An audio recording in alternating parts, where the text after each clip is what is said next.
We are now on day 5.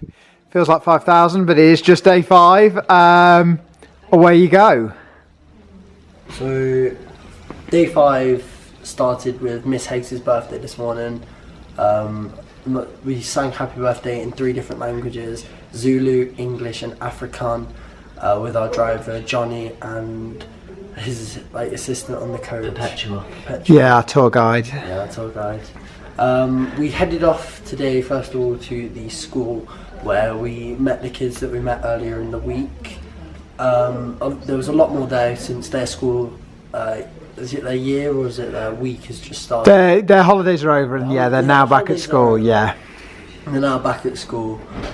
We started with, I think some were playing games, the lads had a football game going on,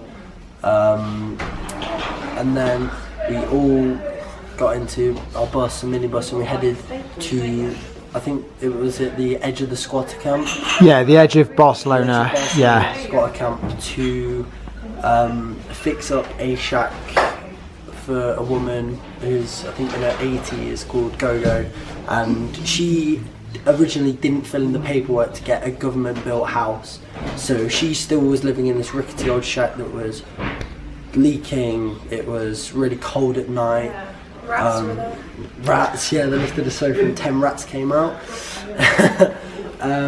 So yeah, we all piled there for Nelson Mandela Day, where we had to do 76 minutes of voluntary work, which we were then split into 4 different groups. And there was people that went back to the centre of the village and handed out clothes and donations. And then there was people that were cutting peppers and sorting stuff out for the barbecue that were also offering to the villagers. And then there was a couple of girls went to a lady's house and racked up some maize also to serve along with the barbecue, and then sort of stayed at the shack to knock it down and sort it out. Me and Elliot did that, and then Patrick did the clothes. I stayed and cleared out the clothes. We all had to put it into different piles on gender and age. After that, we had Kaya help us organise all the piles outside to prepare for the people to collect the clothes. When the people started collecting them, it got really stressful because they just kept crowding around us. It's pretty busy, wasn't it? Yeah. So yeah, knocking down the shack. So what we originally started with was she had 2 rooms. She had a little kitchen area and she had the main area where she slept. We cleared it all out, washed all of her stuff and things like that, and then we knocked the little kitchen bit down because it was falling over itself basically, and we were going to lay concrete and I think rebuild it completely and attach it to the shack itself. We got to the part where we were digging the foundations, and about 45 minutes in we realised that the designer still hadn't turned up. So we had to leave the build site because... Yeah, we were still waiting for the parts to arrive. Still waiting for the parts, we didn't have it. But so we did all the prep work, didn't we? We know that it arrived eventually, but we all went back to the centre of the village to help hand out clothes and food to people.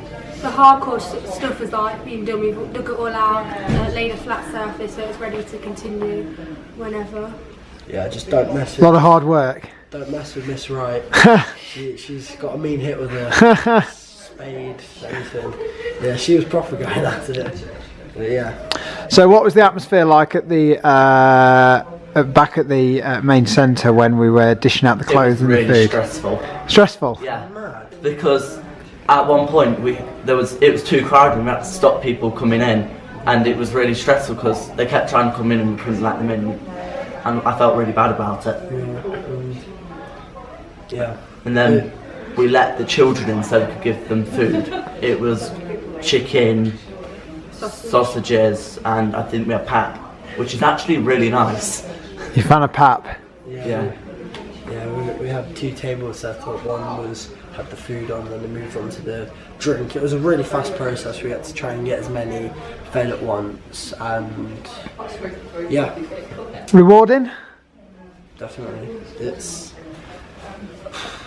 something that I don't think we could really have in the UK like Mandela Day, something like that where we do voluntary work. I just don't think it will work that way. There's not the need for it as much. Yeah, I think helping each other here in South Africa is definitely essential, especially in squatter camps with thousands upon thousands of homeless, starving, and poverty-full people. It was just like overwhelming to see so many people that turned up and so many people that you helped. So. Great By the way, stuff. Kissing competition is over. Thanks, Sam. I think it was a draw between Elliot and Phoebe. my brother- Elliot's claiming it though. Elliot's claiming it. My brother had his finger held on that expert for a while. Okay, any before we go, any personal messages for home? Start with you, Phoebe. You're missing the cuddle corner. Missing Cuddle Corner. Hope you're having a good time in Knobs. Awesome. See you soon. Patrick I'm missing you lots. Hope you're not having too much fun without me. and Elliot. I'm not missing the rain at all. It's really nice weather. You do realise it's a heat wave. It's Hottest July on record apparently tomorrow. Why is it raining? Right. Cheerio, folks. Why is it raining?